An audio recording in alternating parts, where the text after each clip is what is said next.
समूचे देश में प्रत्येक वर्ष 5 जनवरी को राष्ट्रीय पक्षी दिवस मनाया जाता है, जिसका एकमात्र उद्देश्य है कि पक्षियों के महत्व और उनके संरक्षण के लिए लोगों के बीच जागरूकता बढ़ाना।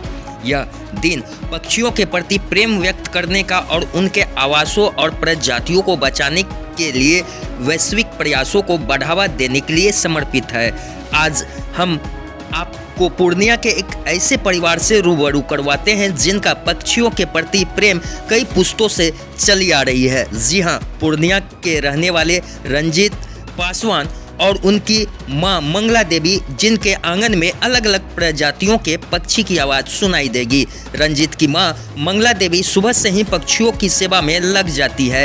यही कारण है कि उनके एक आवाज़ पर पक्षी भी करतब करते नजर आते हैं।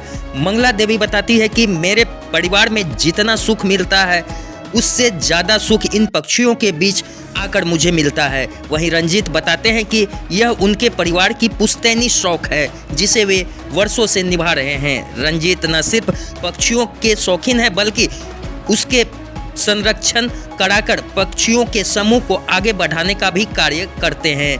उनके यहाँ ज़्यादातर विलुप्त होती विदेशी नस्ल की पक्षियाँ हैं जो अब बहुत कम दिखाई देती है। बहरहाल एक तरफ समाज में ऐसे लोग जो पक्षियों के प्रति कठोरता का व्यवहार रखते हैं, वहीं रंजीत का परिवार पक्षियों के साथ सौहार्द वातावरण अपनाकर न सिर्फ पक्षी को आगे बढ़ाने का कार्य कर रहे हैं बल्कि दूसरों के लिए भी मिसाल पेश कर रहे हैं। सुबह उठते हैं, नौकर को उठाते हैं, सफाई करवाते हैं, फिर फल ढिलवाते हैं, कटवाते हैं, देते हैं, अंडा सिझवाते हैं, वो देते हैं, दवाई देते हैं, फल में, अंडा में, पानी में सब दे के दिया जाता है। मेरा परिवार में जो सुख मिलता है तो ज़्यादा सुख मिलता है। करते हैं, ऊपर आता है सब दिन समाज सेवा में, दिन आधा रात तक, कभी कभी 18 दिन बाहर रहता है। न देखना पड़ता है, करना पड़ता है, खुद से देखभाल करते हैं सब कुछ। तो कितने वर्षों से है ये? हो गया 15, पहले से यहाँ तो 15 साल हुआ। मंगला देवी। देखिए, राष्ट्रीय पक्षी दिवस के उपलक्ष्य में पूरे देश के वासियों को, जो भी पक्षी प्रेमी हैं, आपके माध्यम से उनको मैं बहुत बहुत शुभकामना और बधाई देता हूं। और आपके चैनल के माध्यम से चाहूँगा कि ये जो पक्षी पालन है इसको और बढ़ावा मिले। मेरे यहाँ ये पुश्तैनी पैटर्नल तरह से कह सकते हैं शौक है। लोग पक्षी प्रेमी हैं। मेरे ग्रैंडफादर ही ये पक्षी रखते थे और यहाँ जो आप पक्षी देख रहे हैं उनके द्वारा ही लाया गया। इसमें से बहुत सारा पक्षी है। बाद में फिर मेरे पिताजी लाए, फिर हम लाए, तो अब हमारे बाद हमारे घर में जो बच्चे हैं वो लोग कर रहे हैं। देखिए, जो भी हम लोग कर रहे हैं इसमें तो काफ़ी खुशी हो रही है। और जो सवाल आपका है कि बहुत सारी पक्षियाँ लुप्त हो रही हैं, जैसे अब गिद्ध आपको नहीं दिख रहा है।